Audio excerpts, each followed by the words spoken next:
I'm very delighted to be here with juror number 5, Debbie Franklin, a mother of 2, paralegal, and she was one of those 12 behind closed doors who decided to convict Dr. Conrad Murray. Thank you for joining us, Debbie. What was your awareness of the craziness outside? Because it was crazy out there. You and the other jurors, what did you know? We didn't know anything that was going on out there. We were escorted in every day. We never went past the front of the courthouse and really didn't have any idea what was going on outside. Conrad Murray, by the way, defended himself in an interview taped just days before the verdict. Here he is on NBC talking about the bodyguard who made the 911 call. Listen to this. And he says, "Oh, doctor, what happened? I need help. I am doing CPR. Mr. Jackson's not breathing.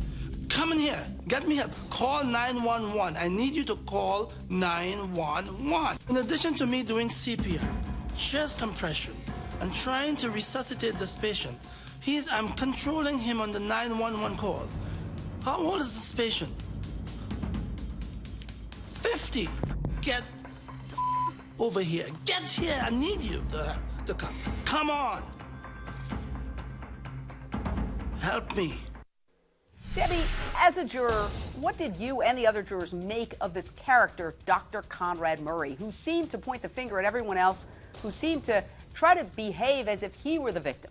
We really thought he was a good doctor. I think he just got himself into something over his head. He couldn't say no, and that's what got him into trouble. The jury came back with a guilty verdict, and you were one of those jurors, so let's listen to that. We, the jury in the above entitled action, find the defendant, Conrad Robert Murray, guilty of the crime of involuntary manslaughter in violation of Penal Code Section 192, subsection B. Alleged victim, Michael Joseph Jackson.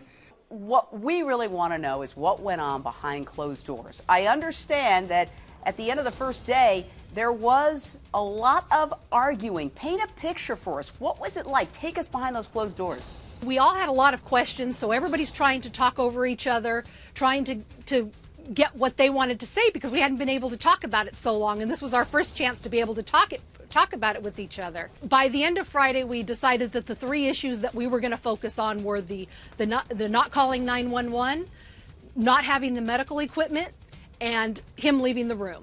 Arguably, the most shocking part of this trial was the audio tape of Michael Jackson slurring his words. Let's listen for a second.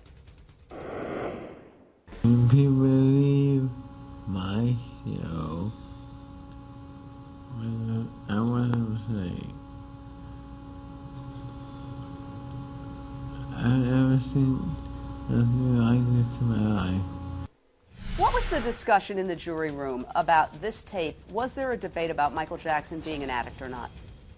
No. We talked about that audio a little bit. We didn't really understand why it was presented or what the reason why it was presented. I don't know if they were trying to say that this was sometime that he had woken up from Conrad Murray giving him something, if this was a day that he came back from Dr. Klein and was talking like this. We never really understood the whole purpose of that. Did you think, listening to the testimony as a juror, that Michael Jackson was an addict? In the end, to us, it didn't matter that whether he was an addict and what he was addicted to. It came down to what happened between 10:30 in the morning and basically 12 or 12:30 that afternoon.